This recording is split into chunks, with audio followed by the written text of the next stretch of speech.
ଏକ ସବୁଜ ସୁନ୍ଦର ଜଙ୍ଗଲରେ ପକ୍ଷୀମାନେ ଏ ଡାଳରୁ ସେ ଡାଳ ଉଡ଼ି ବୁଲୁଥାନ୍ତି। ଆଉ ସେଇ ଜଙ୍ଗଲରେ ସବୁବେଳେ ଅନ୍ୟମାନଙ୍କୁ ସାହାଯ୍ୟ କରୁଥିବା ସରଳ ସୁନ୍ଦର ହରିଣ ଛୁଆଟେ ମଧ୍ୟ ଥାଏ। ତାର କାଉ ସାଙ୍ଗରେ ଭାରି ଭଲ ବନ୍ଧୁତା ଥିଲା। କାଉର ନାମ କାଳୁ ଆଉ ତାର ନାମ ହୀରା ଥିଲା। କିନ୍ତୁ ଜଙ୍ଗଲରେ ଆଉ ଗୋଟେ କୁଟିଳ ବଦମାସ ବିଲୁଆଟେ ରହୁଥିଲା। ତାର ନଜର ସବୁବେଳେ ସେ ହରିଣ ଉପରେ ଥାଏ, କେମିତି ତାର କଅଁଳ ମାଂସଟାକୁ ସେ ଖାଇବ। ଦିନେ ହୀରାକୁ ଜଙ୍ଗଲରେ ଏକା ଚରୁଥିବା ଦେଖି ତା ପାଖକୁ ଆସି ଗୋଟେ ଯୋଜନା କରି କହିଲା, ହୀରା ଭଉଣୀ, ମୁଁ ଏ ଜଙ୍ଗଲରେ ଏକା, ମୋର କେହି ବି ବନ୍ଧୁ ନାହାନ୍ତି। ମୁଁ ତମର ବନ୍ଧୁ ହୋଇପାରିବି କି? ହରିଣ ନିରୀହ ଥିଲା, ସେ ଆଉ ତା ପ୍ଲାନ୍ ଜାଣିପାରିଲାନି। ହଁ ହଁ ବିଲୁ ଭାଇ, ଆଜିଠୁ ଆମେ 2 ଜଣ ସଙ୍ଗାତ। କାଉ ଏକଥା ଜାଣିପାରି ହୀରା ପାଖକୁ ଆସିଲା। ହୀରା, ତୁ ସେ ଦୁଷ୍ଟ ବିଲୁଆର ସାଙ୍ଗ ହନି, ସେ ଜମା ବି ଭଲ ନୁହଁ। ତୁ ଆମ ବନ୍ଧୁତା ଦେଖି ସହିପାରୁନୁ, ସେଥିପାଇଁ ଏମିତି କହୁଛୁ। ଯାଉଛି ଏଠୁ ମୁଁ। ଏପଟେ ହୀରା ଓ ବିଲୁଙ୍କର ବନ୍ଧୁତା ବଢ଼ି ଚାଲିଲା। ସାଙ୍ଗରେ ଜଙ୍ଗଲ ସାରା ବୁଲିଲେ, ମିଳିମିଶି ଫଳ ଖାଇଲେ, ଜଳ ନଦୀ ପାଖରେ ଯାଇ ପାଣି ପିଇଲେ, ବୁଲାବୁଲି କଲେ। ବିଲୁ ଚାଲାକ କରି କହିଲା, ଚାଲେ ଆମେ ଗାଁକୁ ଯିବା, ସେଠି ବହୁତ ଖାଇବାକୁ ଆମକୁ ମିଳିବ। ସେଠି ପରିବା ଚାଷ ହେଇଛି, ମନ ଭରି ଖାଇବା। ନା ନା, ସେଠି ଶିକାରୀ ବି ଥାଇପାରେ। ଯଦି ଆମକୁ ଧରି ପକାଇଲେ ତାହେଲେ ତ ବହୁତ ଅସୁବିଧା ହେଇଯିବ। ହେ ଡର ଏଇଟା, ମୁଁ ପୁରା ସାଙ୍ଗରେ ଅଛି, ମୁଁ ସବୁ ସମ୍ଭାଳି ନେବି, କିଛି ଅସୁବିଧା ହବନି। ଚାଲ ମୋ ସାଙ୍ଗରେ।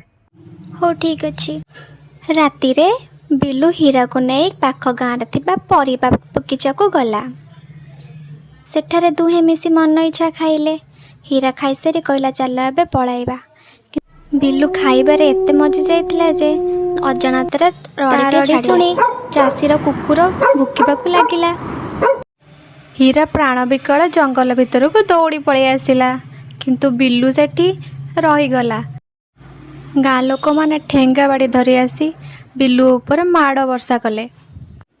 ଏମିତି ବହୁତ ଥର ପ୍ଲାନ୍ କରୁଥାଏ ତାକୁ ଫସାଇବା ପାଇଁ, କିନ୍ତୁ ବିଲୁ ନିଜେ ନିଜ ପ୍ଲାନ୍ରେ ଫସି ଯାଉଥାଏ।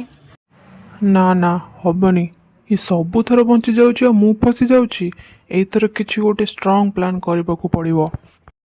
ପୁଣି ଗୋଟେ ପ୍ଲାନ୍ କରି ଯାଇ ହୀରା ପାଖରେ ପହଞ୍ଚିଲା।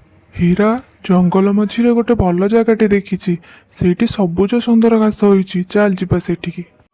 ପୁଣି ବିଲୁ କଥାରେ ହୀରା ବିଶ୍ୱାସ କରି ତା ସାଙ୍ଗରେ ଜଙ୍ଗଲ ମଝିକୁ ଗଲା। ସେଠି ଯାଇ ଶିକାରୀ ଜାଲରେ ପଡ଼ିଗଲା। ହୀରା କାନ୍ଦି କହିଲା, ବିଲୁ ଭାଇ ମୋତେ ରକ୍ଷା କର, ବିଲୁ ଭାଇ, ମୁଁ ଏଠି ପଡ଼ିଗଲି ଜାଲରେ, ବିଲୁ ଭାଇ ମୋତେ ରକ୍ଷା କର। ହା ହା ହା ହା ହା, ବହୁତ ଦିନ ହେଲାଣି ତତେ ଖାଇ ବୋଲି ଇଚ୍ଛା କରିଥିଲି, ସବୁବେଳେ ଅସଫଳ ହଉଥିଲି। ଏଇ ଜାଲଟା ଶିକାରୀ ଆଉ ମୁଁ ମିଶି ତତେ ମାରିବା ପାଇଁ ବିଛେଇଥିଲୁ, ଏବେ ତୁ ଧରା ପଡ଼ିଛୁ। ହୀରା କାନ୍ଦୁଥାଏ। ହୀରା କାନ୍ଦ ଶୁଣି କାଉ ମୂଷାକୁ ନେଇ ସେ ଜାଗାରେ ପହଞ୍ଚିଲା। ମୂଷା ତା ମୁନିଆ ଦାନ୍ତରେ ଶିକାରୀ ଜାଲକୁ କାଟିଦେଲା, ଆଉ ହୀରା ମୁକ୍ତି ପାଇଗଲା।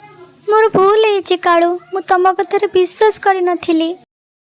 ଶେଷରେ ଜଙ୍ଗଲର ସବୁ ପଶୁପକ୍ଷୀମାନେ ମିଶି ବିଲୁକୁ ଜଙ୍ଗଲରୁ ବାହାର କରିଦେଲେ। ମିଛ ସାଙ୍ଗ ସବୁବେଳେ ଆମକୁ ଦୁଃଖ ସମୟରେ ଛାଡ଼ି ଦେଇଥାଏ। ସତ ସାଙ୍ଗ ଯିଏ କଷ୍ଟ ବେଳେ ଆମ ସହିତ ସାଥ ଦେଇଥାଏ। Like, comment, and subscribe.